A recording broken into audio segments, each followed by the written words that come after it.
Okay, go. Go! That's it. Okay. So here's an example.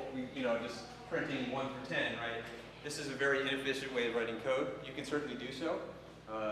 This does work. This does print all the numbers from 1 to 10. But it would be better to use something else to do this, and we can use the for loop to do that. Okay. So the for loop is Go does not have like a while loop. It doesn't have a do loop. It just has a for loop. The for loop does everything. Okay. And the for is a loop. It makes it so you can do multiple things. Okay.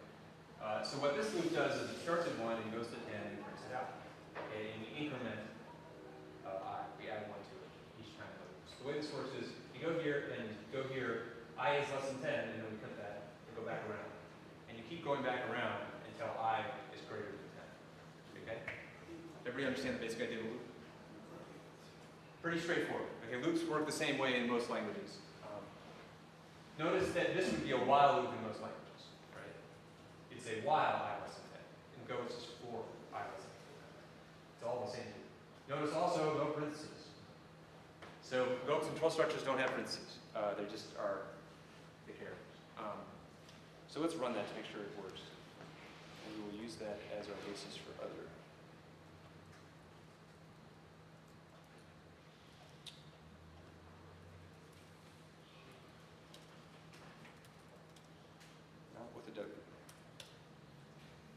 It printed 1 through 10. Okay. So this code is much simpler than, well, simpler is not the right word. It's shorter, much shorter than the other code. It may not be simpler because it's a little more complex. It's harder to understand. But of course, loops are like one of the fundamental building blocks of a program. Right? You use loops a lot. So if we wanted to print the numbers of 1 through 12, what would we do? You change that to 12. Exactly. Right.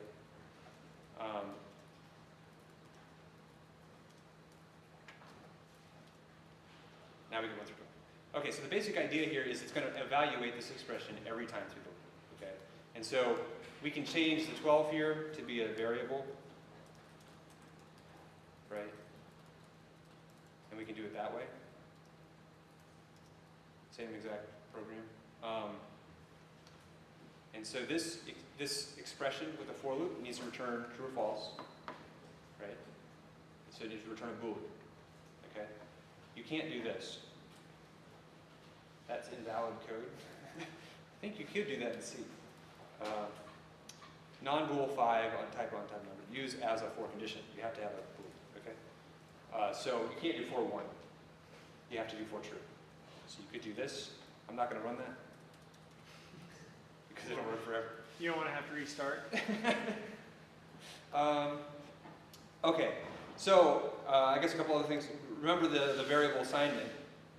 We can change the value of the variable, right? So we're incrementing it. We're adding 1 to it each time. So each time through the loop, it gets incremented by 1. We can also use. You can also add I to the cell. Yeah, that'd be interesting. What is that going to do?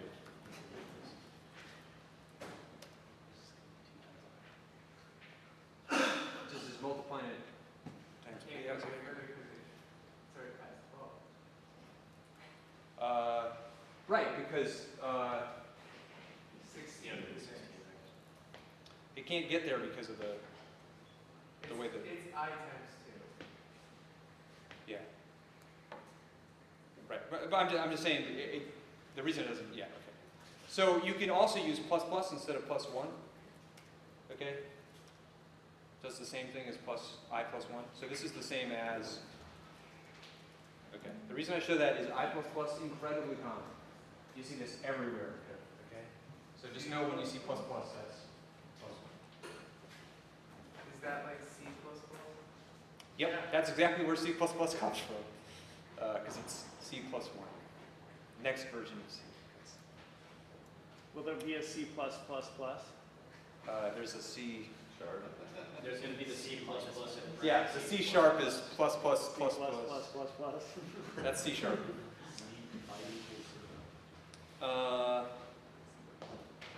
Okay. So is everybody following the for loop, how to read it and how to walk through it? Basically, you just need to think, like when you're evaluating the code, it's helpful in your own mind to walk through each line by line, and imagine the computer, how it's going to be running it. So when we see this, we evaluate it, and then we go to this one, and then we go to this one, and then we go back to the top and run it again. And we can do that in our head and sort of figure out what it's going to do. Can you go back to I plus 2? I plus 2. Yeah, like or I equals plus 2, is that how you do it? I plus Plus equal equals. I. Yeah, I mean, you can add anything to it, right? That's also known as narcissism. I plus That'd be a very unusual loop. I don't know why you would do Is that. that what work? Yeah, you can add anything to I. That was the same thing as I equals I plus 1. But you could add, go by 2 or go by 3. You can do that too. Okay, so that's the basic for loop. There's many variations of the for loop you can go. Okay, so the go for loop is while, do, until, for each. It's all of those things in one version. And so we saw the basic one where it's just a single expression. That's like a while loop in other languages in JavaScript. Now here's the other version that's very common in C, which is the 3 expressions. So this would be way more typical of how you would write this code.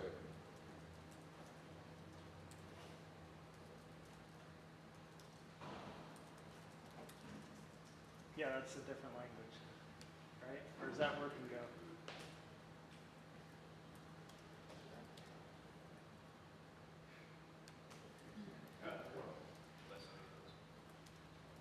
There you go. So the same idea, we put the initializer in the first,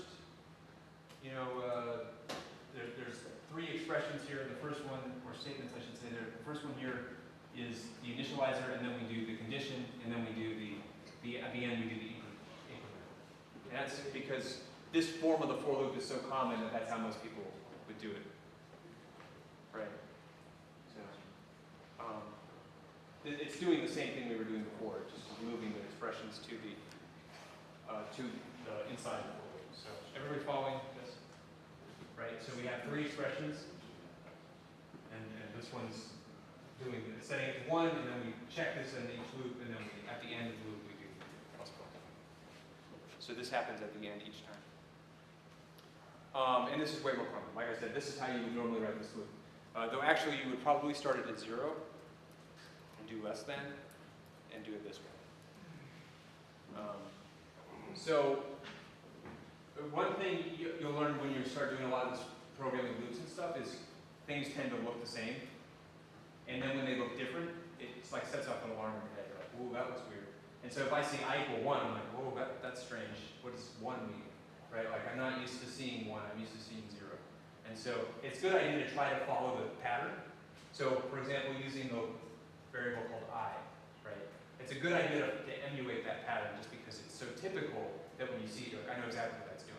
It's going from 0 to 12, right? I know that's what. And so I don't have to think very hard about what the meaning of that is. But anyway. But yeah, you can do anything you want. We can start at 5 and do it that way, and etc. We can also do the loop in reverse, right? We could start at 12 and go down to 0.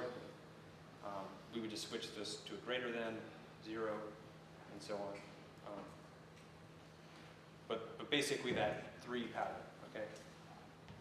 Okay. So for loops, and that's basically most of the for loops. We'll see some other for loops later for other data structures. We covered strings, so you can loop on strings.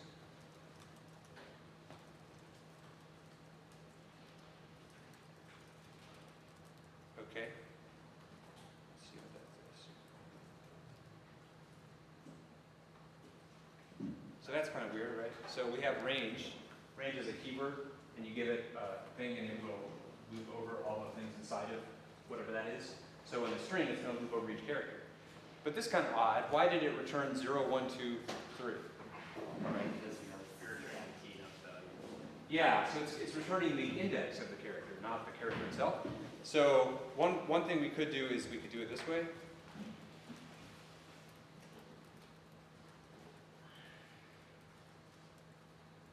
And like I said, you'd probably use I because that's like way more typical. And now we get the characters, not the indexes of the characters. So the character H is, or test, T-E-S-T. That's how we're getting those. Okay. So, but normally what you would do is like this. If this is going to work. Thank you.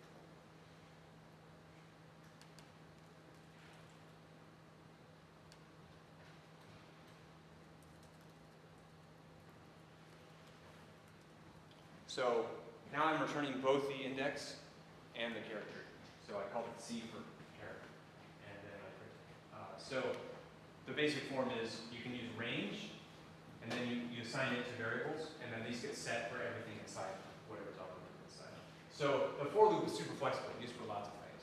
So we can use it for just basic expressions. We can use it for this range stuff too. And this is an example where the blank identifier comes in. You can say I don't care about the index, use the blank identifier. And there you go. Okay? And this code might look a little confusing. Like you might be looking at that and be like, what? What's going on there? And you have to remember, and just tell me if I'm saying something wrong, but you don't put your curly brace, you don't put your parentheses around your parameters, right? And is range like a function and test is the parameter? No, range Is that a keyword. right? It's just a special keyword just for the for loop. Okay. And so test is what? It's just something. It can be a string, it can be a slice, it can be a channel, it can be there's a lot of things it can be. Right. An object which can be iterated over? That's exactly right. And it's described in detail in the spec, but it's really technical. But I just wanted to show you, this is pretty unusual. You don't normally range over a string. This looks similar to the for in loops from Yeah. JavaScript. That's right. And you can think of it like that. When we cover maps, we'll see that. Maps are just like JavaScript objects. Okay, so that's the for loop. How about like loops with an iterating, or I'm sorry, a Boolean condition? Like, can you do that? Yeah, absolutely. That's a good point. That's probably the more basic one. So we might say,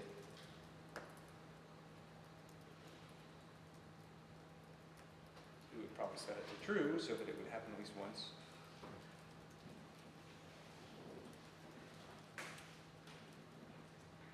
So if we run that,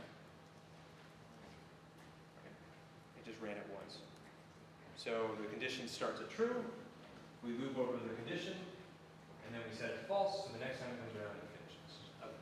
So yeah, this is super common too. Other things you can do with for loops, you can break. Break is like, it lets you just finish the loop, kill it right away. So one pattern you occasionally see, which is dangerous, but very common, for true, and then break. So actually in Go, it turns out you can just leave this out and just have for. And that's an infinite loop if we take out the break. So, you know, I'm not going to run this, but this just prints high forever. Yeah. But yeah, the condition with a break is very common. You can also do continue, which is like break, but it doesn't kill the loop, it goes back to the top. So if I did,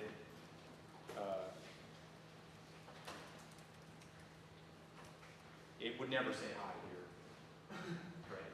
Because it would always go back to the for loop. Would it still be infinite? Yes. Yeah. I don't think it would crash my computer. I think I can kill it. Save first. Yeah, you can control C it. But I bet it pegged my CPU.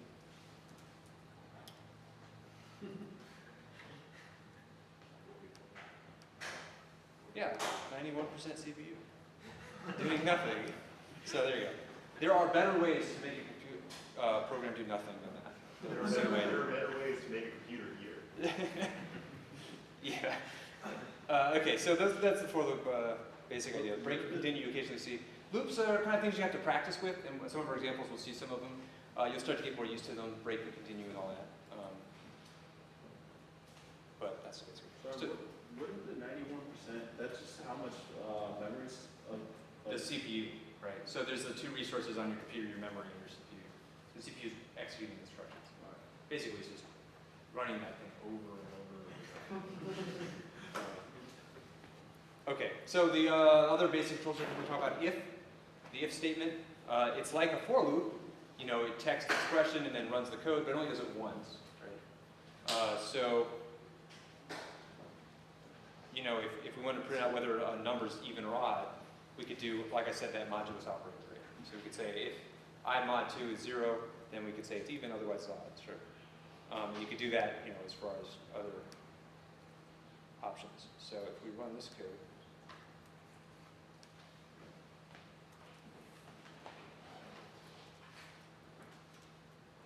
one's odd, two's even, etc. We do that same loop we did before, except now we use an if, and we do the expression. And if that expression is true, it runs this code. If it's false, it goes to the else branch and runs that code. Okay? So ifs are super common too, right? Now the other thing you can do with an if is an else if. And so it checks the first condition.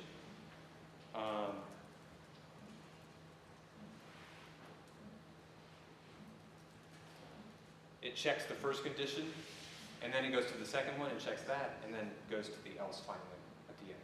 Okay? So you do if, and then else if, then else if, then else if, then else if, then else. Pretty common. You don't have to have the else or the else if. You can leave them out and just do the if. That's fine. So in this case, it's just going to print all the even numbers, because there's no else. Make sense? So ifs are super common. They're just like the for loop you use that Boolean expression. Okay? So Go uses the double equals and triple equal signs? No, just regular double equals, no triple equals. Okay. But good point, you don't use that is invalid. And actually, a nice thing about Go that's different, once again, from C, is programmers sometimes make this mistake, which is like super common in C, where they assign a value because an expression, when you assign a value in C, it returns that value as the expression. This is probably not what you meant to do. This is probably a mistake. You probably meant to do that, right? You know, you're like wanting to say it's 0. You probably meant to do that, and you did a typo, you left it off, and you just said that. That would be assignment. Now you're making I equal to 0, and now your loop is infinite, because now it never gets incremented, right? It starts at 1, then it gets set to 0, then it gets set to 1 again, and it keeps doing that forever, right? So that's obviously a bug. Go doesn't let you do that. And the reason it doesn't let you do that is you're not allowed to use an assignment as an expression. So it doesn't return true. It doesn't return a number. It returns nothing. It has to be a statement, okay? Which is great. You'll never make that mistake again. So double equals for testing equality. Single equals for assignment.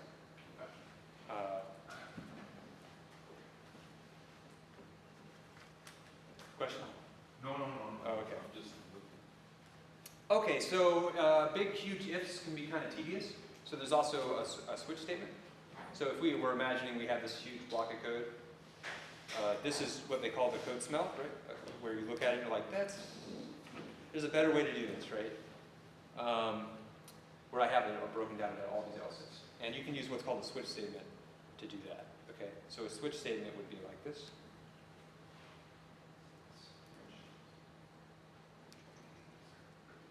Okay, so basically what it does is you give it a value and you switch on it, and you can have all these cases. And the cases are, you know, for 0, you can put 0, for 1, you can put 1, for 2, you can put 2, so on. And then for default, this is if none of these match, you can run this code. Okay?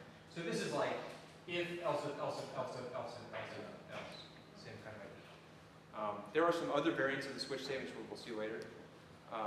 The thing I want to mention is if you're familiar with switch statements, for example, in JavaScript or in other languages, the default in Go is that they do not fall through, okay?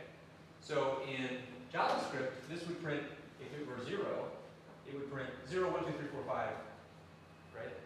Because the cases fall through. You have to use the keyword break. But in Go, the default is to not do that. And if you want to, you have to use the keyword fall through, which nobody ever uses, but exists in case you had to do it. So what's fall through do again? It goes to the next case. Oh, it goes. So it would run this code. Got it. So they reversed it. They made the implicit one break automatically and the explicit one fall through. Because that's another place where people make a mistake and there's a huge bug in the code and then runs, okay? Is that they accidentally let it fall through. So they reversed the logic. So you don't need break statements, which is great. Okay, so that's a switch statement. It's pretty straightforward. You can switch on other expressions, you know. We could switch on a string and other things as well. So definitely use that if you find yourself doing these huge if blocks. Another thing to note, if you're familiar with C, it can do some sort of efficiencies with this kind of thing. Go does not do those. It is just loops. Okay? So it's not a table. It's not doing a jump through a table. Okay, so those are the basic control structures. Okay, you have your for loops and your if loop, or your if statement, and your switch. And from that, you can build almost any program. I mean, it's crazy what you can do with just that. And so maybe we can look at some problems. And so basically, there's two problems that we're going to do. The first is this: we want to print all the numbers evenly divisible by 3 between 1 and 100. So we want it to print out 3, 6, 9, etc. And then the other program is FizzBuzz. The reason why I included FizzBuzz, this is often considered like the entry-level interview problem for software companies. They ask you if you can make FizzBuzz, and if you can make FizzBuzz, then they're like, oh, you know how to program. So this is actually, I mean, it seems ridiculous how simple this would be, but actually this is something people ask. So write a program that prints the numbers from 1 to 100, but for multiples of 3, prints Fizz instead of the number, and for multiples of 5, prints Buzz, and for numbers which are multiples of both 3 and 5, it prints FizzBuzz. Okay. So we can work on that problem now. Everybody understand? Okay. Cool. Anybody have questions? All right.